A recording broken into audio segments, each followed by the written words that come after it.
Hi friends, இன்னைக்கு நாம பார்க்க போற விஷயம் உங்களுக்கு ஒரு மேஜிக் மாதிரி தோணலாம். ஆனா இது மேஜிக் இல்ல, பக்கா மேக்ஸ், அதாவது பக்கா கணக்கு. உங்ககிட்ட ஒரு கேள்வி, ஒரு நாளைக்கு ஒரு டீ ஒரு வடை சாப்பிட்ற காசு எவ்வளவு இருக்கும்? குறைஞ்சபட்சம் ஒரு 50 ரூபாயில இருந்து 60 ரூபாய் இருக்குமா? அந்த வடை சாப்பிட்ற காசை மட்டும் நீங்க ஒதுக்கி வச்சீங்கன்னா ஒரு காலத்துல உங்க கையில 1 கோடி ரூபாய் வரைக்கும் இருக்கும் அப்படின்னு சொன்னா உங்களால நம்ப முடியுமா? ஆமாங்க, அது உண்மைதான். வாங்க அது எப்படி பண்ணணும், என்ன பண்ணலாம் அப்படின்றத உங்களுக்கு நான் டீட்டெயிலா சொல்றேன். நான் அதுக்கு முன்னாடி ஒரு சின்ன விஷயம், நம்ம யூடியூப் சேனலோட பேரை சேஞ்ச் பண்ணிருக்கேன். என்னன்னா, முன்னாடி வேலவன் மல்டி விலாக்ஸ் இருந்தது. இப்போ என்ன சேஞ்ச் பண்ணிருக்கேன்னா வேலவன் இன்ஃபோ விலாக்ஸ் மாத்திருக்கேன். ஏன்னா நம்ம டிப்ஸ் அண்ட் கைட் பண்ணிட்டு இருக்கோம். அதனால மல்டி விலாக் சரியில்லை அப்படின்ட்டு இன்ஃபோ விலாக் அப்படின்னு மாத்திருக்கேன். சரிங்களா? வேலவன் இன்ஃபோ விலாக், இதுதான் நம்ம நியூஸ் சேனலோட பேரு. இனிமே இதையே ஃபாலோ பண்ணிக்கோங்க. சரிங்களா? நம்மள நிறைய பேர் நினைக்கிறோம் கோடீஸ்வரன் ஆகணும்னா லட்சக்கணக்கில் சம்பாதிக்கணும் அப்படின்ட்டு. ஆனா அது உண்மை இல்லை. உண்மையான விஷயம் என்னன்னா, சின்ன வயசுலயே நீங்க சேமிக்க ஆரம்பிக்கணும். இதுதான் உண்மையான ரகசியம். இதுக்கு பேர் தான் பவர் ஆஃப் காம்பவுண்டிங் சொல்லுவாங்க.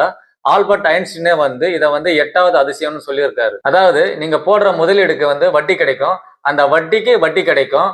இந்த வட்டி எப்படின்னா, ஒரு பனிக்கட்டி மலையில இருந்து உருண்டு வர மாதிரி உருண்டுக்குனே அப்படியே பெருசாகும். பாத்தீங்களா? அதே மாதிரிதான் ஒரு நாளைக்கு இது பெருசாகி நிற்கும் கடைசியில. சோ இப்ப நம்ம கணக்குக்கு வரும். நீங்க மாதம் முதலீடு 2000 ரூபாய் பண்றீங்கன்னு வச்சுக்கோங்க. சரிங்களா? அப்போ ஒரு நாளைக்கு கணக்கு போட்டா 66 ரூபாய் வருது. இதை ஒரு நல்ல மியூச்சுவல் ஃபண்ட் கம்பெனில SIP, அதாவது சிஸ்டமேட்டிக் இன்வெஸ்ட்மெண்ட் பிளான் மூலமா நீங்க முதலீடு பண்றீங்க வச்சுங்க. அதுல உங்களுக்கு வருடத்துக்கு 15% ரிட்டர்ன் வருதுன்னு வச்சுக்கலாம். சரிங்களா? அப்போ 10 வருஷம் கழிச்சு நீங்க கட்டின அமௌண்ட், அதாவது நீங்க இன்வெஸ்ட் பண்ண அமௌண்ட் 2.4 லட்சமா இருக்கும். அதோட அன்னைக்கு ரேட் எவ்வளவு இருக்குன்னா 15% ரிட்டர்ன் சொன்ன பாத்தீங்களா? 15% ரிட்டர்னோட கம்பேர் பண்ணும்போது எவ்வளவு இருக்குன்னா 5.5 லட்சமா இருக்கும். இது பரவாயில்லையேன்னு உங்களுக்கு தோணும். அப்புறம் 20 வருஷம் கழிச்சு நீங்க பாத்தீங்கன்னா இங்கதான் மேஜிக்கே ஸ்டார்ட் ஆகுது. நீங்க இன்வெஸ்ட் பண்ண அமௌண்ட் 4.8 லட்சமா இருக்கும். அப்போ உங்க கையில 30 லட்சமா உங்க கையில நிக்கும். சரிங்களா? அப்புறமேட்டு 30 வருஷம் கழிச்சு நீங்க பாருங்க, நீங்க கட்டண அமௌண்ட் 7.2 லட்சமா இருக்கும். அதுக்கப்புறம் உங்க கையில எவ்வளவு இருக்கும் தெரியுமா? 1.4 கோடியே அது உயர்ந்திருக்கும். இதுக்கு பேர் தான் பவர் ஆஃப் காம்பவுண்டிங் சொல்லுவாங்க. பாத்தீங்களா?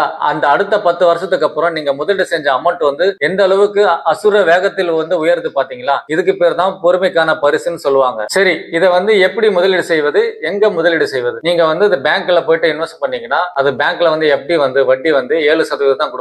ஆனா நம்ம எதிர்பார்க்கிற 1 கோடி ரூபாய் கிடைக்காது. அதுக்கு பதிலா எதுல போடலாம்? மியூச்சுவல் ஃபண்ட்ல, இண்டெக்ஸ் ஃபண்ட், இல்லனா மிட் கேப், இல்லனா ஸ்மால் கேப் ஃபண்ட்ல ஒரு நல்ல கம்பெனியை தேர்ந்தெடுத்து சூஸ் பண்ணி போட்டீங்கன்னா உங்களுக்கு கண்டிப்பா அதுல ரிட்டர்ன் கிடைக்கிறதுக்கு வாய்ப்பு அதிகமா இருக்கு. அப்போ நீங்க இப்பதான் முதலீடு பண்ற ஆரம்பிக்கிறீங்கன்னா ஒரு நல்ல பைனான்சியல் அட்வைசர் கிட்ட அட்வைஸ் கேட்டு அவர் சொல்ற மாதிரி நீங்க நடந்துக்கிட்டீங்கன்னா கண்டிப்பா இந்த ரிட்டர்ன்ஸ் கிடைக்கிறதுக்கு உங்களுக்கு அதிக வாய்ப்பு இருக்குது. அப்புறம் முக்கியமான விஷயம், இந்த மியூச்சுவல் ஃபண்ட் சந்தை அபாயத்துக்கு உட்பட்டதுன்றதுனால சரியான இடத்துல நீங்க காசை போட்டீங்கன்னா உங்களுக்கு நல்ல ரிட்டர்ன் கிடைக்கிறதுக்கு வாய்ப்பு இருக்கு. சரிங்களா? இந்த சந்தை அபாயத்துக்கு நீங்க தயாரா இருக்கணும். நண்பர்களே, பணக்காரன் ஆகணும்ன்றது ஒரு பெரிய கலை. அதுக்கு பெரிய படிப்புலாம் ஒன்றும் தேவை கிடையாது. சின்னதா ஒரு டிசிப்ளின் இருந்தா போதும். இன்னைக்கே நீங்க முதலீட்டா ஸ்டார்ட் பண்ணுங்க. இந்த வீடியோ உங்களுக்கு பிடிச்சிருந்தா நம்ம வேலவன் இன்ஃபோ விலாக் சேனலை சப்ஸ்கிரைப் பண்ணுங்க. யாராவது உங்க நண்பர் பணத்தை சேமிக்க முடியல கவலைப்பட்டாங்கன்னா அவங்களுக்கு இந்த வீடியோ ஷேர் பண்ணுங்க. அடுத்த ஒரு சூப்பரான பைனான்சியல் டிப்ஸ் வீடியோவோட உங்களுக்கு நான் சந்திக்கிறேன். நன்றி.